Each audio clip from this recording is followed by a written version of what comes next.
Je suis Koulibaly Kounadi Adama, secrétaire à l'organisation Bureau national de la FMS, Force en mouvement pour Soro. Le thème que je vais partager avec vous ce jour s'intitule Dialogue national prôné par l'opposition, l'apport de GPS. C'est un honneur pour moi aujourd'hui d'avoir la parole et de présenter ce thème avec vous. Je suis véritablement heureux car nous sommes dans une dynamique politique engagée par Guillaume Soro, notre leader, qui fait qu'aujourd'hui nous sommes obligés de prendre la parole pour échanger avec vous, public. Avant tout propos, laissez-moi faire un peu la genèse de la situation. Nous sommes à la veille des élections du 31 octobre. L'opposition décide de lancer la désobéissance civile qui va se solder avec beaucoup de morts. La société ivoirienne est divisée, avec son corollaire de souffrance. Il va sans dire qu'il est nécessaire que chacun d'entre nous apporte sa pierre à l'édifice pour calmer les cœurs meurtris par les crises à répétition de ce pays. Il est important que chaque Ivoirien apporte quelque chose à l'édifice de ce pays. Et qui d'autre que GPS, dirigé par Guillaume Soro, peut faire mieux que cela? Il nous revient donc à l'esprit une citation du père fondateur Félix Houphouët-Boigny qui disait que le dialogue est l'arme des forts et non des faibles. Pour décrypter cela, il convient de comprendre la citation en elle-même. Dialogue sous-entend qu'il faut parler avec l'autre, échanger avec l'autre, comprendre l'autre. Pourquoi c'est une arme? Tout simplement parce que c'est un élément que nous utilisons soit pour nous défendre ou soit pour nous imposer aux autres. Pourquoi c'est de l'arme des forts et non des faibles? Tout simplement parce que le fort, c'est celui qui est puissant. Et le faible, c'est celui qui est assujetti, qui n'a pas assez de force. On se retrouve dans une situation où le dialogue peut permettre à celui qui est plus fort de s'imposer à celui qui est plus faible. Il convient donc de ne pas comprendre que le dialogue est forcément une arme destructrice, mais forcément quelque chose de positif, car cela permet de conforter le plus faible dans sa situation de faiblesse et de conforter le plus fort dans sa situation de force.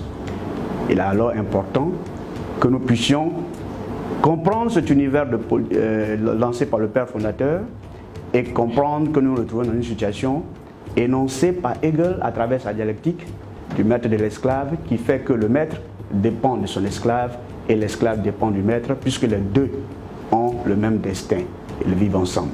Il est important que chacun d'entre eux s'écoute, qu'ils s'écoutent pour de plus belles perspectives.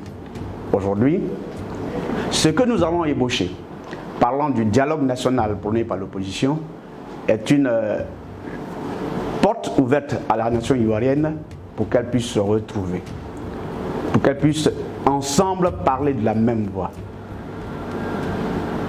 L'opposition, à travers la plateforme dirigée par le président Henri Konan Bédié, dans cette plateforme se retrouve le GPS. Cette opposition a lancé un mot d'ordre que tout le monde attend de pied ferme. Il est important que nous puissions comprendre ce que cela veut dire. Bédié, dans sa dernière déclaration, a demandé et initié un dialogue politique à laquelle toute la classe politique se reconnaît. Alors, que pouvons-nous, en tant que membres de GPS, apporter à ce dialogue? J'estime que, en tant que membre de la société ivoirienne, chacun d'entre nous a le droit de comprendre les fondements même de la crise ivoirienne et ébaucher des solutions. GPS se doit donc, et c'est ce que Guillaume Soro fait depuis longtemps, en proposant des solutions. Au lendemain de la crise du Covid-19, Guillaume Soro avait déjà énoncé des solutions pour la gestion du pouvoir d'État et la gestion de la crise. Cela montre déjà combien il est en avance sur son temps en proposant des solutions qui peuvent permettre à l'État de se retrouver, aux Ivoiriens de se retrouver, de se reconnaître dans ce combat. alors il est important que chacun d'entre nous comprenne que l'apport de GPS dans ce combat n'est autre que des solutions qui peuvent aider à comprendre et à écouter et à évoluer, à faire évoluer la société ivoirienne.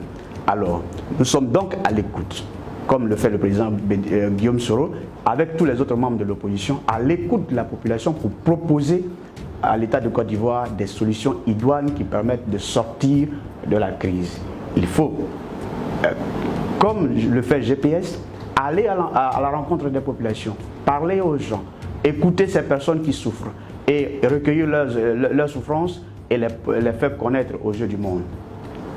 Il faut, comme le font tous les autres partis politiques, proposer à l'État qui nous dirige la libération, par exemple, des prisonniers politiques qui peut décrisper la situation et permettre à chacun d'entre nous de se retrouver et un temps soit peu penser les plaies issues de ces crises-là.